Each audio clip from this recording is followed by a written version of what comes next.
नमस्कार, आप सभी का स्वागत है कन्हैया जीएस वर्ल्ड में। तो इस वीडियो में हम लोग पढ़ेंगे रोग। ठीक है, रोग पढ़ रहे हैं, उस क्रम में हमने बहुत सारे रोगों को पढ़ करके ख़त्म कर दिया है। आज का जो हमारा टॉपिक है वह है टिटनेस। ठीक है, टिटनेस, इसके बारे में हम लोग जानेंगे कि टिटनेस क्यों होता है, इसका कारण क्या है, इसका लक्षण क्या है और टिटनेस का उपचार यानी कि इलाज क्या है। ठीक है, आप यहाँ पर तस्वीर में देख सकते हैं कि टिटनेस कितनी खतरनाक बीमारी है। तो चलिए शुरू करते हैं आज का वीडियो। और जो वीडियो है एकदम पूर्णतः सिलेबस पर आधारित है। जब आप लोग सिलेबस यहाँ पर देखेंगे तो यहाँ पर रोग वाले टॉपिक में जो 17वें नंबर का लिखा है, इसमें बुखार, डिप्थीरिया, काली खांसी, इस तीनों को हमने एक वीडियो में निपटा दिया है और वीडियो हमने प्लेलिस्ट में लगा दिया है। ठीक है, प्लेलिस्ट में जा करके वहाँ पर वीडियो मिलेगा, यह देख सकते हैं। और उसके अलावा 19 नंबर का जो यहाँ पर टॉपिक लिखा है स्वास्थ्य एजेंसियाँ, स्वास्थ्य एजेंसियों को हमने स्वास्थ्य एजेंसियाँ जितनी भी हैं इसको भी हमने पढ़ा दिया है। ठीक है, तो इन सब वीडियो को देखिए।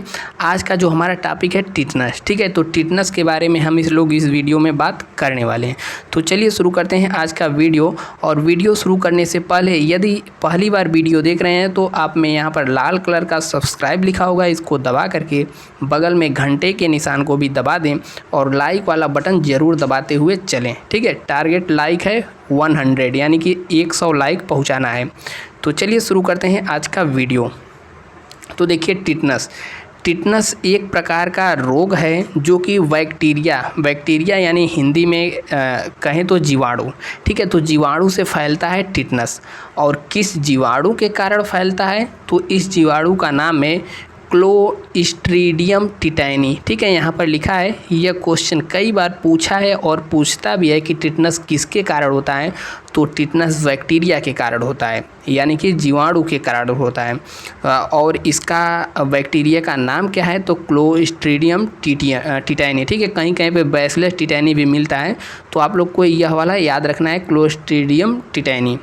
और इस बीमारी को अन्य नाम से भी जाना जाता है, जैसे लाक मतलब लाक हो गया, जा मतलब जबड़ा, यानी कि इस बीमारी में जबड़ा लाक हो जाता है। और उसके अलावा धनुटंकार रोग के नाम से भी जानते हैं, क्योंकि यह रोग इतना खतरनाक है कि यदि हो गया तो इसमें व्यक्ति का शरीर अकड़ करके धनुष जैसा हो जाता है, जैसा कि यहाँ पर फिगर में दिखाया गया है। और धनु स्तंभ भी कहते हैं, क्योंकि धनु स्तंभ और धनुष्टंकार दोनों एक ही पर्यायवाची शब्द हैं। तो याद रखिए, इस रोग का अन्य नाम क्या है, तो धनुष्टंकार या फिर धनु स्तंभ या लाकजा, यहाँ पर उसका वायरस दिखाया गया है। ठीक है, अब देखिए यहाँ पर टिटनेस क्या होता है। तो टिटनेस क्या है और इसमें कौन से गंभीर जीवाणु संक्रमण होते हैं, तो देखिए हमने पहले बता दिया, क्लोस्ट्रीडियम टिटैनी नामक जीवाणु के कारण होता है। यह जीवाणु एक प्रकार का विष मतलब विष, ठीक है, विष का उत्पादन करता है, जो मुख्य रूप से हमारे तंत्रिका तंत्र एवं मस्तिष्क यानी कि नर्वस सिस्टम और हमारे दिमाग मस्तिष्क को प्रभावित करता है, जिससे मांसपेशियों में कठोरता उत्पन्न होती है। और टिटनेस को लाकजा भी कहते हैं, क्योंकि यह जबड़े एवं गर्दन एवं मांसपेशियों के संकुचन का कारण बनता है।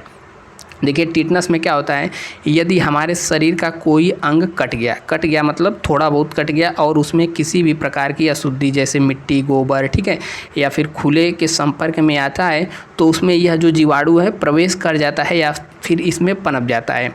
और कभी कभी क्या होता है, जब जीवाणु इसमें प्रवेश कर जाता है तो हमारे शरीर में आने लगती है अकड़न। ठीक है, अकड़न के कारण शरीर मुड़ने लगता है और हमारा जो सबसे पहले जबड़ा है, जबड़ा भी लाक हो जाता है, यानी कि दांत से दांत बैठ जाता है, खोलने पर भी नहीं खुलता है। और उसके थोड़ी देर बाद शरीर में अकड़न एकदम महसूस होती है और धीरे धीरे शरीर धनुष जैसा आकार लेने लगता है। टिटनेस में यही सब होता है। अब देखिए यहाँ पर टिटनेस को अंग्रेजी में सब तो हमने बता ही दिया। यह रोग मिट्टी में रहने वाली बैक्टीरिया से घावों के प्रदूषित होने के कारण होता है, जैसा कि अभी हमने बताया, या घाव हुआ है तब भी हो सकता है, या फिर शरीर का कोई अंग कट पीट गया या फिर कील वगैरह चुभ गया तब हो जाता है। अब देखिए, टिटनेस भी कई प्रकार का होता है। टिटनेस के प्रकार की बात करें तो यहाँ पर एक होता है अस्थानीय टिटनस। इसका मतलब यह टिटनस एक साधारण प्रकार का टिटनस है। इसमें चोट के आसपास के क्षेत्रों में मांसपेशियों में ऐंठन के साथ साथ दर्द होता है। यह ऐंठन कम करने में लगभग 1 हफ्ते का समय लेता है। ठीक है, तो खतरनाक का भी कई प्रकार है। तो यह अस्थानीय टिटनस है। अब दूसरे नंबर के यहाँ पर दिया है मस्तिष्क टिटनस। ठीक है, इस प्रकार के टिटनस मुख्य रूप से सिर या मस्तिष्क में चोट लगने के कारण या फिर कान में संक्रमण के कारण होता है। ठीक है, और यह संक्रमण 2 से 3 दिन के अंदर तेज़ी से फैलता है।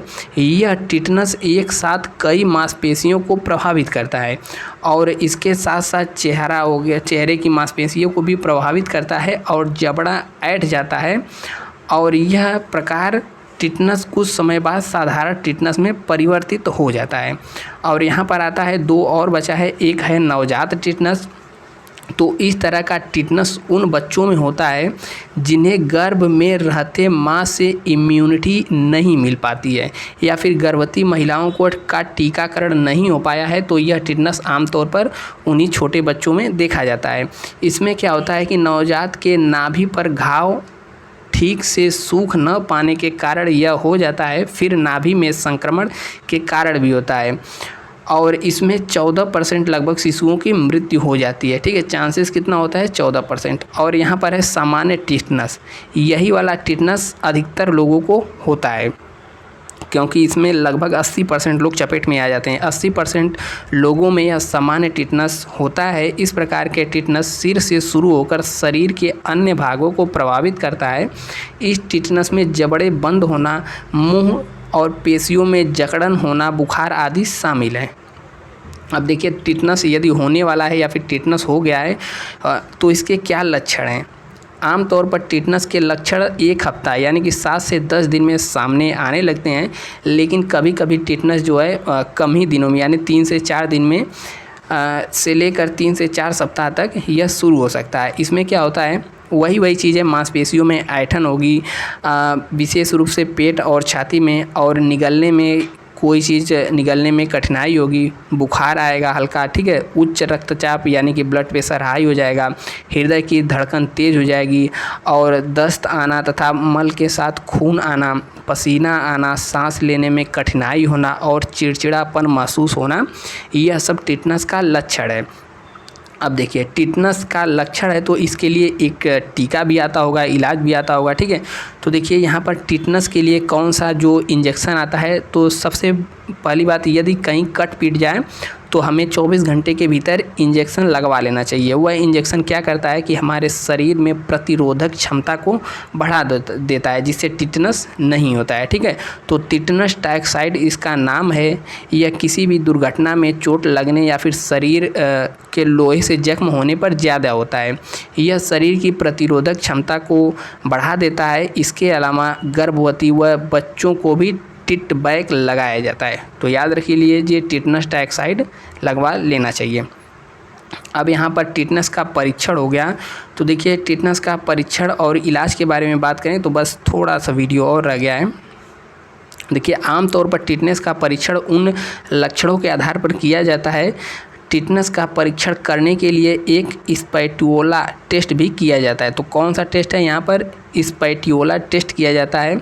इस टेस्ट में क्या होता है कि गले के पीछे वाले हिस्से में, जिसे स्पैटुओला यानी कि एक प्रकार का औजार डाला जाता है, यदि कोई इन्फेक्शन ना हो तो स्पैटुओला, ठीक है, एक गैंग यानी कि रिफ्लेक्स उत्पन्न करता है, जिससे कि मरीज स्पैटुओला को मुख से बाहर निकालने की कोशिश करेगा। यदि इन्फेक्शन है तो उस पर स्पैटुओला के कारण गले में मांसपेशियां ऐंठ जाती हैं।